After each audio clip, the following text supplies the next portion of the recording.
কোচবিহার জেলার পুন্ডিবাড়ি উত্তর বিধানসভা এলাকায় আজ রাজনৈতিক উত্তেজনা ছিল চোখে পড়ার মতো।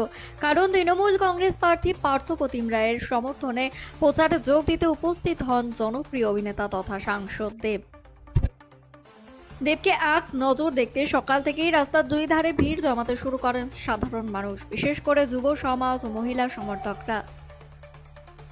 দেবের আগমনের খবরে এলাকা জুড়ে উৎসবের আবহ তৈরি হয়। তৃণমূল কর্মী সমর্থকদের উপস্থিতিতে গোটা এলাকা সবুজ আবিরে রঙিন হয়ে ওঠে।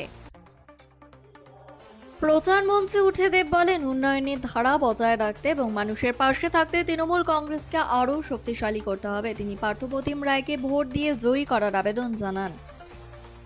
পাশাপাশি তিনি বলেন, এলাকার উন্নয়ন, রাস্তা, স্বাস্থ্য ও শিক্ষার জন্য যে কাজ শুরু হয়েছে তা আরও এগিয়ে নিয়ে যেতে হবে। দেবের বক্তব্যের সময় জনতার উচ্ছ্বাস ছিল চোখে পড়ার মতো। তার জনপ্রিয়তা এবং সহজ সরল বক্তব্য উপস্থিত মানুষের মধ্যে আলাদা উদ্দীপনা দেখা যায়।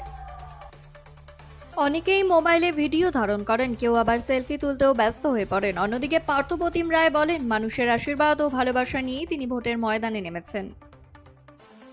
এলাকার প্রতিটি মানুষের পাশে থেকে কাজ করার প্রতিশ্রুতি দেন তিনি জানান, এই বিপুল জনসমর্থনই প্রমাণ করছে মানুষ উন্নয়নের পক্ষেই আছে। আজকের এই জনসভা ঘিরে পুন্ডিবাড়ি এলাকায় নিরাপত্তা ব্যবস্থাও ছিল কড়া। পুলিশ প্রশাসনের তরফে নজরদারি চালানো হয় গোটা এলাকা জুড়ে। সব মিলিয়ে দেবের উপস্থিতিতে আজকের সভা রাজনৈতিকভাবে নতুন মাত্রা পেল বলেই মনে করেছেন রাজনৈতিক মহল। এখন দেখার ভোটের ফলাফলে এই জনসমর্থন কতটা প্রভাব ফেলে। এরকমই আরও খবর সবার আগে পেতে আমাদের চ্যানেলটিকে লাইক, শেয়ার ও ফলো করুন।